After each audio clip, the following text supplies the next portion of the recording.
A senior VP told me that they don't really trust their COE. They're a pretty large company, nobody gets fired, so they just have it. But he really doesn't see any value coming out of him and the business units and everybody else. Just do whatever they want to do. They have their own technology teams, their own architects, and the COE and their centralized enterprise architecture gives them guidance from time to time, which they're not obligated to. It's more of an FYI. They can choose to embrace it or not. I probed further, and what I realized was there is an inherent lack of alignment between centralized enterprise architecture groups and all these experienced people there and the business units. And the challenge is, if you're part of a Salesforce CoE, a centralized enterprise architecture group, more often than not, you've really not spent time talking to end customers. You don't probably know a full lot about the journey of your company's customers. If your organization has a call center, do you get an opportunity to talk with call center users? Can you ask and go spend a day looking at the systems they use, how they use, what they're doing?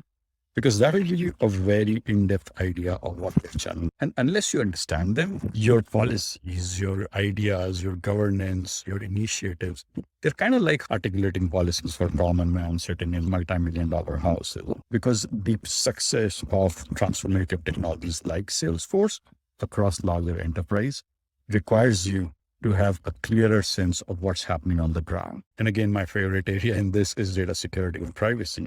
Even in that space, policies are based on 18 years worth of data.